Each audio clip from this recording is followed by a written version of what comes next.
നമസ്കാരം, ഞാൻ ഷാലു വിനു. എല്ലാവർക്കും എൻ്റെ ചാനലിലേക്ക് സ്വാഗതം. നമ്മളിന്നിവിടെ തയ്യാറാക്കാൻ പോകുന്നത് വളരെ എളുപ്പത്തിൽ കുറച്ച് ഇൻഗ്രീഡിയൻസ് കൊണ്ട് ഒരു സ്വാദിഷ്ടമായിട്ടുള്ള ഫിഷ് ഫ്രൈ ആണ്. അതിനായിട്ട് ഫിഷ് വേണം, 1/2 ടീസ്പൂൺ മഞ്ഞൾപ്പൊടി, 1 ടീസ്പൂൺ മുളക് പൊടി, ഒരു 1/2 ടീസ്പൂൺ മല്ലിപ്പൊടി, 1/2 ടീസ്പൂൺ കുരുമുളക് പൊടി, ഒരു നാരങ്ങ.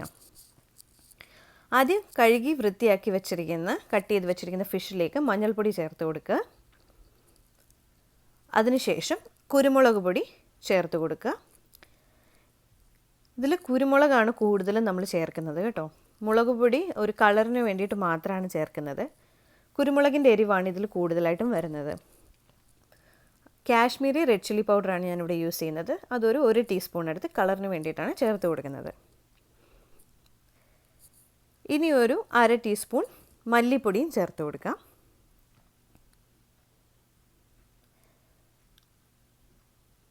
പിന്നെ ആവശ്യത്തിന് ഉപ്പും ഇതിലേക്ക് ചേർത്ത് കൊടുക്കാം.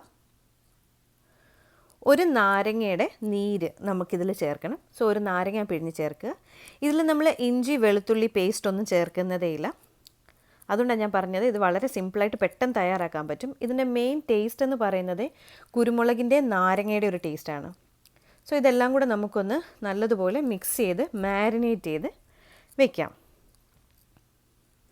എല്ലാ സൈഡിലും മസാല വരത്തക്ക രീതിയിൽ നമുക്കിതൊന്ന് മാരിനേറ്റ് ചെയ്ത് ഒരു 1/2 മണിക്കൂറെങ്കിലും മിനിമം മാരിനേറ്റ് ചെയ്യണം കേട്ടോ.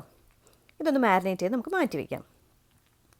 ഇനി ചൂടായ എണ്ണയിലേക്ക് നമുക്ക് ഫിഷ് ഇട്ടിട്ട് ഒരു സൈഡ് ഫ്രൈ ആയതിനു ശേഷം നമുക്കിത് തിരിച്ചിടാം.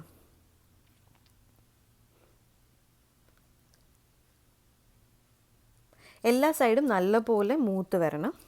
അതുകൊണ്ട് ശ്രദ്ധിച്ച് ഓരോ സൈഡും ഫ്രൈ ആവുന്നത് വരെ മീഡിയം ഫ്ലെയിമിലിട്ട് നമുക്കിത് ഫ്രൈ ചെയ്തെടുക്കാം.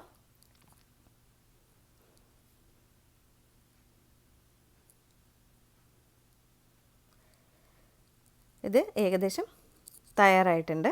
എല്ലാ സൈഡും ഒരുപോലെ മൂത്ത് വന്നിട്ടുണ്ട്. നമുക്കിനി ഇതൊരു കിച്ചൺ ടിഷ്യൂയിലേക്ക് മാറ്റാം. നമ്മുടെ ഫിഷ് ഫ്രൈ റെഡി ആയി കഴിഞ്ഞു. നാരങ്ങയും സവാളയും ചേർത്ത് ഗാർണിഷ് ചെയ്ത് ഇത് വിളമ്പാവുന്നതാണ്.